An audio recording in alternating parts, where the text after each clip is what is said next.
Halo semuanya, bersama saya Pierre dan kali ini kita ada dalam acara Talk Show ICC Michigan. Ini acara yang baru yang kita buat untuk ngobrol-ngobrol ringan, singkat dengan jemaat ICC Michigan. Dan kali ini untuk acara yang pertama kita ajak ngobrol Pastor Joe dan Tante Hana. Dan topiknya sangat menarik, buat saya pribadi menarik sekali karena ini membicarakan satu hal yang sangat penting dalam hubungan antar orang tua dan anak. Dan dalam topik kali ini saya ingin tanya Pastor Joe dan Tante Hana, apa sih yang mereka tanamkan ke anak-anak, terus bagaimana cara mereka memposisikan diri mereka sebagai orang tua ke anak, terus apa saja yang bisa mereka obrolin sama anak-anak mereka. Dan saya harap obrolan ini bisa menjadi berkat buat semua teman-teman. Oke, Tante Hana sama Pastor Joe, sebelum kita ngobrol tentang hubungan anak dan orang tua, mungkin yang paling penting, mungkin yang pertama aku pengen tanya buat Pastor Joe dan Tante Hana, gimana Pastor Joe dan Tante Hana memposisikan diri sebagai orang tua ke anak? Well, pertama-tama senang bisa kita kumpul, ketemu dengan teman-teman dan saudara semua, mungkin kita bertemu. Mendidik anak itu sesuatu yang kita sendiri baru waktu kita baru menikah. Kita menikah 45 tahun ya, jadi kita punya anak setelah kita menikah. Kira-kira 2 tahun kemudian ya, kita punya anak. Jadi kita nggak punya pengalaman bagaimana mendidik anak gitu. Nah, jadi boleh kata kalau sekarang saya berikan input ini ya hasil kita punya 3 anak dan kita punya 9 cucu. Ya, di sini ada 9 cucu. Jadi ya dari pengalaman juga melalui konseling yang kita lihat ada baiknya dari keluarga mendidik anak, dari jemaat, dan kemudian lihat ada problemnya apa. Dan jadi mungkin dari combination itu yang kita bisa share. Memang kalau yang saya perhatikan untuk beginning ini memang kita sebagai orang tua harus anak punya rasa respect pada orang tua. Sebab begitu dia sudah nggak respect, itu sangat sulit. Itu yang perlu dijaga, saya kira itu penting sekali. Dan ya itu jadi posisi kita nggak bisa kayak sebagai teman. Nanti kalau dia sudah teenager ya mungkin bisa kita sebagai papa sebagai teman juga. Ya, kita tekankan pertama-tama respect dari anak-anak kita, dan juga kita harus respecting mereka juga. Jadi jangan sampai kita menganggap enteng kalau ada perasaan mereka yang mereka sebutkan pada kita. Kita mesti dengarkan. Dari situ ya merasa dihargai, dan sebab itu mereka juga belajar menghargai kami. Penting sekali berarti respect orang tua ke anak dan anak ke orang tua, itu harus dua-duanya, hubungan timbal balik antara anak dan orang tua. Kalau misalnya ngomongin lebih jauh, kira-kira nilai-nilai apa yang kalau misalnya bisa dipilih gitu, 3 nilai yang paling penting yang Pastor Joe sama Tante Hana tanamkan sejak dini kepada anak-anak? Jadi kalau saya melihat yang value yang sangat penting sekali ini, kita sebagai orang tua harus melihat bahwa by default kecenderungan anak ini akan selalu mau milih ya, karena nature dosa itu selalu mau milih. Nilai yang kita tekankan adalah mereka takut akan Tuhan. Itu bagi saya sama Hana adalah penting sekali. Dan selalu kita tekankan bahwa papa mama nggak bisa 24 jam lihat kamu, memperhatikan kamu. Tuhan. Jadi fokus kira mereka bukan takut pada kita. Mereka tahu menghormati, tapi tak membuat respect, bukan takut di dalam fear, respect, menghormati Tuhan. Nah, kalau itu bisa, nilai itu bagi saya itu sangat penting sekali. Sebab firman Tuhan mengatakan takut akan Tuhan adalah permulaan iman. Tadi mungkin Pastor Joe satu nilai itu takut akan Tuhan. Kalau menurut Tante Hana 2 nilai yang lain kira-kira kalau misalnya bisa dirangkum dari pengalaman Tante Hana mendidik anak-anak, 2 nilai yang lain itu yang paling penting untuk orang tua di rumah yang saat ini sedang nonton, biar mereka bisa tanamkan dan mereka terapkan untuk anak-anak mereka. Yang terpenting adalah kita mesti open komunikasi terus dengan anaknya. Jadi anak itu punya keberanian untuk menyatakan isi hatinya, baik benar ataupun salah. Nah, kita harus belajar untuk jangan selalu review anak itu pada saat dia berbuat salah, tetapi dengarkan apa yang dia rasakan agar supaya kita bisa memberikan correction pada saat yang tepat. Dan open communication itu harus selalu ada di antara kita. Jadi kita mesti available anytime. Kalau anak sedang perlu apapun juga dia bisa datang kepada kita bisa dengarkan, dan pada saat itu juga pada waktu yang tepat kita bisa memberikan guidance kepada mereka.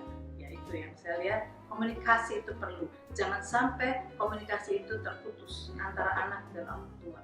Jadi kasih environment yang baik buat anak sehingga mereka berani menyatakan. Walaupun mereka salah, mereka berani menyatakan. Itu penting sekali. Penting sekali. Berarti bisa kita simpulkan juga acceptance gitu nanti. Acceptance. Jadi kadang kan orang tua karena merasa mungkin lebih powerful, jadi awalnya tuh udah bangun barrier.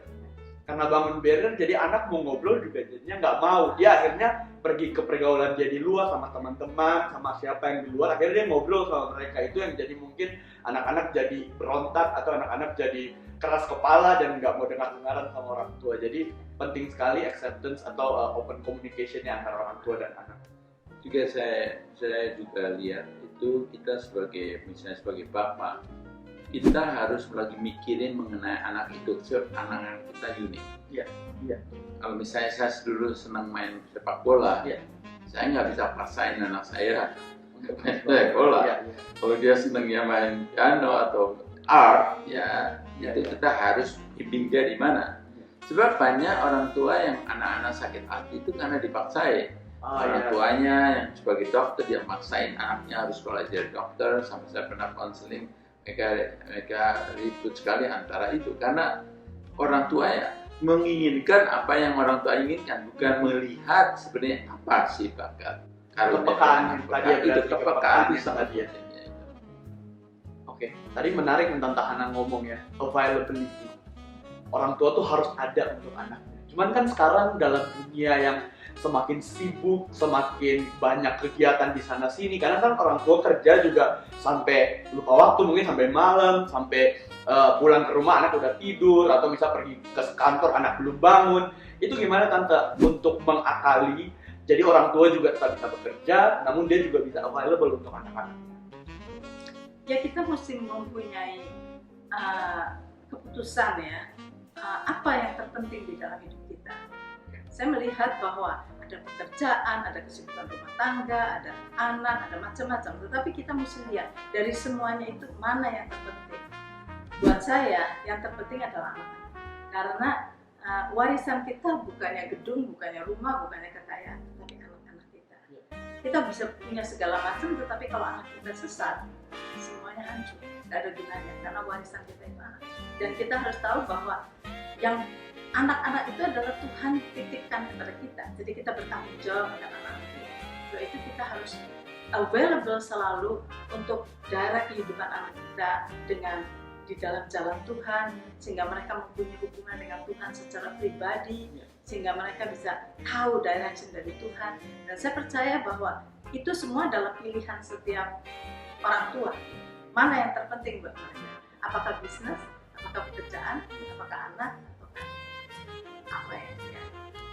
Saya tambahin juga, jadi yang saya bersyukur anak, dia benar-benar make it open selalu, anytime. Jam 11 malam, walaupun dia sudah ngantuk, dia ambil waktu. Karena saya sudah tidur, dia ambil waktu itu. Saya lihat, saya appreciate dia benar-benar sehingga anak tuh anytime bisa datang dalam keadaan apapun juga. Nggak merasa ada gangguin, no. Dia bikin itu. Walaupun mungkin dia sudah ngantuk pada jam 11 malam ataupun pulang dari sekolah lagi waktu di university. Tapi that open channel itu sangat penting. Sebab begitu anak itu lihat artinya, saya nggak mau ngerepotin. Anak itu nggak mau. Nah ini open channel ini benar-benar sikap hati dari orang tua tuh bahkan anytime. Ya, jadi kayak prioritas, berarti kalau tadi entah Hana ngomong berarti prioritas apa yang orang tua prioritaskan dalam hidup dia. Terus kalau tadi Pastor Joe sambungin dari apa yang Hana ngomong, open channel gitu. Jadi orang tua tuh harus selalu ada untuk anaknya. Open channel atau open communication, terus priority, orang tua punya priority apa, terus kalau yang tadi takut akan Tuhan pasti nomor satu yang paling penting untuk menanamkan value untuk anak-anak gitu.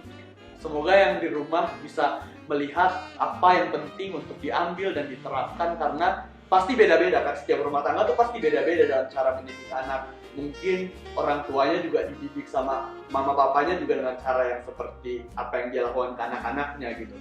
Jadi untuk itu saya mau tanya lebih lanjut nih Pastor Joshua tentang anak.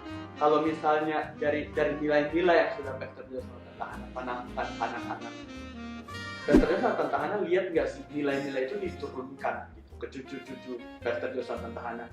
Dalam bentuk apa Pastor Joshua tentang anak bisa melihat, dan mungkin itu menjadi satu accomplishment, jadi sesuatu yang membanggakan kalau Pastor Joshua bisa lihat cucu-cucu juga tumbuh dalam nilai yang sama yang Pastor Joshua kasih ke anak-anak. Kalau dari saya banyak lebih dari action saya. Saya punya karunia untuk yaitu serving, menolong. Dan ternyata itu menurun kepada anak-anak. Value serving itu besar sekali. Yeah. Kadang-kadang kita nggak perlu ngomong banyak, tapi they lihat apa yang kita lakukan. Ya. Jadi sebenarnya harus ini salah. Kalau dari sudut saya, saya Lohana lain lagi. Ya. Kalau tante gimana? Lebih ke cucu-cucu. Saya ajarkan kepada anak-anak saya, terutama untuk selalu bersandar kepada Tuhan. Di dalam segala keputusan yang mau dia ambil, mereka selalu datang kepada saya untuk bertanya, kita punya opinion ini, mau lakukan ini, what do you think, Mama? Saya bilang, ya itu bagus, tapi semuanya itu pastilah. Saya bilang, kamu tanyakan pada Tuhan, sebab keputusan ada pada Tuhan, bukan pada saya. Jadi anak-anak sudah saya biasakan bersandar kepada Tuhan di dalam semuanya. Dan yang saya lihat sekarang, itu juga yang mereka ajarkan kepada anak-anaknya. Jadi cucu-cucu saya semua sekarang di dalam keadaan apa gitu, selalu ingat Tuhan gitu. Pray, biarpun mamanya sakit, anaknya mendoakan mamanya gitu. Jadi sudah kebiasaan untuk bersandar kepada Tuhan itu saya lihat sekali di dalam kehidupan anak-anak kemudian kepada cucu sekarang. Jadi diturunkan gitu untuk terus bersandar kepada Tuhan di dalam semuanya. Itu yang saya lihat. Tapi dari cerita Tante Hana sama Pastor Joe, aku bisa ngambil satu kesimpulan bahwa memang lead by example. Maksudnya Tante Hana melakukan apa yang Tante Hana omongin. Jadi anak-anak juga pas melihat, oh iya mama aku juga ngelakuin seperti apa yang dia omongin. Semua yang lagi nonton di rumah, ini pesan yang sangat penting untuk kita semua bahwa bagaimana kita bisa menjadikan hidup kita sebagai teladan untuk anak-anak bisa mencontoh kita, dan anak-anak itu akan menurunkan ke generasi selanjutnya. Mungkin sampai situ perbincangan kita. Sebagai penutup, kalau misalnya ada orang tua baru yang baru menikah dan baru punya anak, Pastor Joe sama Tante Hana yang sudah punya pengalaman tadi 45 tahun menikah dan punya anak, kira-kira yang paling penting pesan yang mau disampaikan buat orang tua baru ini apa? Kalau saya look back lagi semuanya, yang sangat penting adalah tadi kepekaan dan sebagai orang tua, dan saya boleh kata saya ambil kredit di Hana yang PPK, dan dia ada sesuatu yang nggak betul, langsung dia bereskan, nggak just put under the rug, dia kena. Jadi kalau kita misalnya, contohnya, ayo tidur. Akhirnya diomong 3 kali, biasanya orang tua kan tidur, nak tidur, kedua nak tidur, baru suara tinggi, baru akhirnya pergi kan.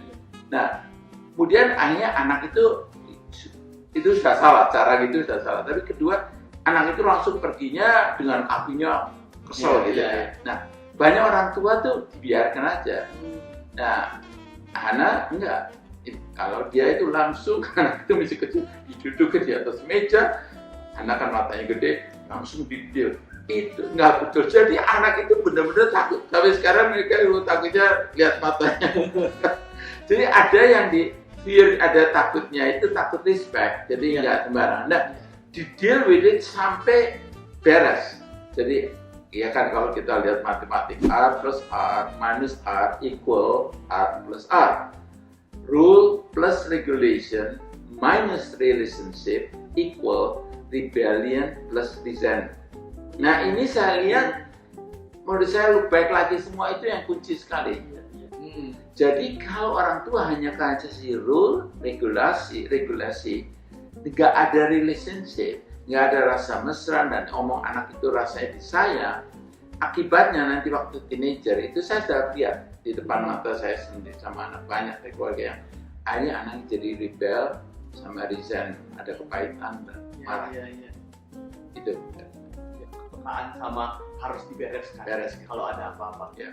Kalau Tante Hana, pesan-pesan untuk Pesan-pesan orang tua baru, ibu-ibu yang baru jadi mama. ya, saya melihat ketekunan ya. Di dalam mendidik anak itu kita perlu ketekunan dan konsisten. Jadi jangan sampai kita ini hari ini berkata A, besok ya A boleh iya, boleh enggak, jangan. Kalau kita sudah memberikan sesuatu peraturan, nah kita harus konsisten dengan apa yang kita ajarkan. Jadi jangan sampai berbalik-balik, itu kasihan anaknya, dia bingung yang mana yang betul, yang mana yang salah gitu kan. Dan kita nggak bisa hukum anak itu kalau dia nggak ngerti yang mana. Mamanya 2 hari yang lalu bilang nggak boleh, kemarin nggak apa-apa gitu kan. Nah itu dan gitu, jadi anaknya bingung. Nah itu salah orang tua kalau kita memperlakukan. Jadi kita harus tahu bahwa mendidik anak itu kerja keras. Kita perlu tekun, jangan anggap enteng.